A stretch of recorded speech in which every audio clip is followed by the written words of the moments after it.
RPG Life Sciences has reported numbers. If you pull up that counter on the screens, the EBITDA margin has been slightly weak, which has been impacted by higher cost of material. You have that's come in at actually 36% versus a 32%. The stock down nearly 9% in trade. It's the lowest profit that they've reported in the last 5 quarters as well. And the increase in employee cost is something which has led to the EBITDA impact. In fact, if you're talking about an exceptional item which has been prevalent in this quarter, which has impacted the profitability of RPG Life as well. Let me actually get in Ashok Nair, Managing Director at RPG Life Sciences. Welcome to the show, Ashok, and always a pleasure to speak to you at NDTV Profit. This is Hiral on this side.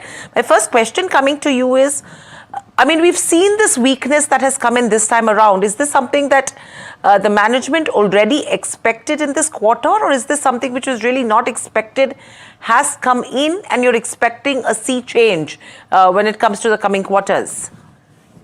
So good morning. Thanks for having me here, Hira.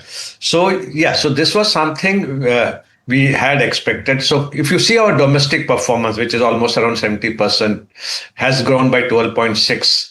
And for the quarter, 10.6. In fact, all our portfolios, whether it has been our immunosuppressants, whether it is our MABs, everything has grown around by 12, 17%. And naproxen, which last time I'd spoken to you, is continuing to grow at 15.7. Otherwise, the whole business continues to record a healthy growth. The challenge was, again, because of our MPI fire, which happened in last January.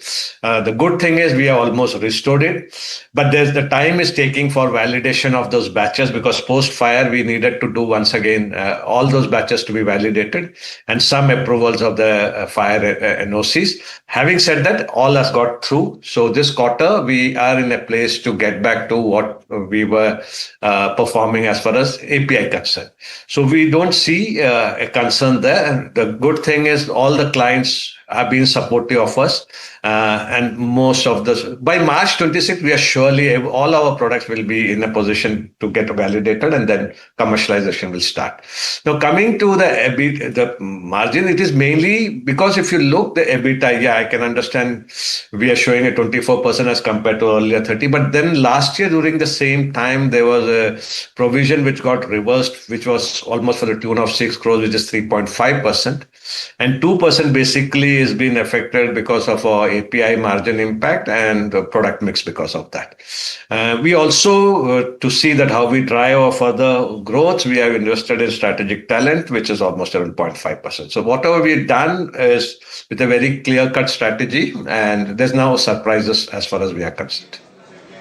Well, to put that in much more perspective, joined by Varsha here. Varsha is tracking the pharma sector, especially RPG Life Science. Over to you, Varsha. Well, thank you so much, Sharad, for that. Hello, Mr. Nair, and welcome to NDTV Profit. Mr. Nair, you just said that you are on track for the restoration of API facility. What about Q4? How is Q4 looking, and overall FY26? If you could guide us. So as I said, domestic continues to have a robust growth. API is on the path to restore this quarter. So API, normally we used to do around 12.5 to 13% growth. And quarter 4, we are expecting to bring back the API business to that growth. Got it. And also, sir, what was the sales that naproxen did? You had guided for, 100 crore sales also. Are you on track for that? So we are on a track of that. 100 crores is something which March is something which we said we should be able to achieve. We should be somewhere around that. Understood. And sir, what about international business? Contributes almost 18% to the Q3 revenue. Was there any weakness also in international business, if any?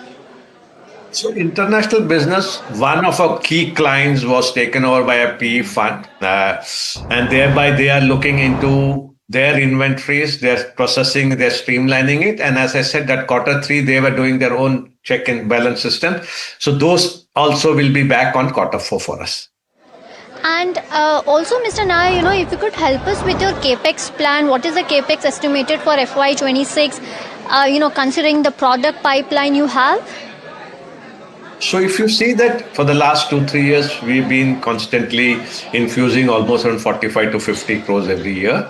So that continues to happen. And going forward for FY27 also, we plan to infuse the same amount of capex. Basically, it's towards plant expansion, approvals, and increasing the facilities and upgrading the equipments. Right. Well, thank you so much, Mr. Nair, for answering all the questions, and all the best for the business. Well, Hiral company is expecting better Q4 at least and FY26 considering the restoration in the, API plant. Yeah, I mean, that is going to be important because getting back to the growth trajectory is what is of utmost priority right now that we should be looking at as well. So you're talking about, I'll just recap quickly, restoration of the API facility is the key. Secondly, they're expecting validation of all products and commercialization to start by March 2026. And the API business will be back to that 12 to 13, 14% kind of growth in the fourth quarter. And in terms of Naprosyn, 100 crores is what the company had guided. What they've indicated is that they will look at being somewhere around in that range, and a capex of around 40 to 45 odd crores will continue in FY27 as well as it has been planned.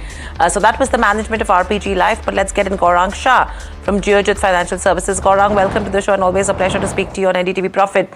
I'm sure you've heard the management of RPG Life as well. I mean, a 9% downtick coming in, and the management has indicated that this is something that has not come in as a surprise to them in terms of the weakness in the earnings. However, a bounce back in Q4 is what they're expecting on the API side of the business. Your view?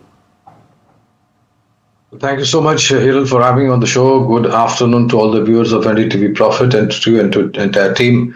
A small disclosure before we go any further that all recommendations are going to be a part of our fundamental research team recommendations. Our company Geojit or we do not have any kind of investments in the recommendations that will be given by. No financial interest, no conflict of interest, but we give advice to our clients on similar lines. They might have their investment interest. So I think there was one-off item also as well.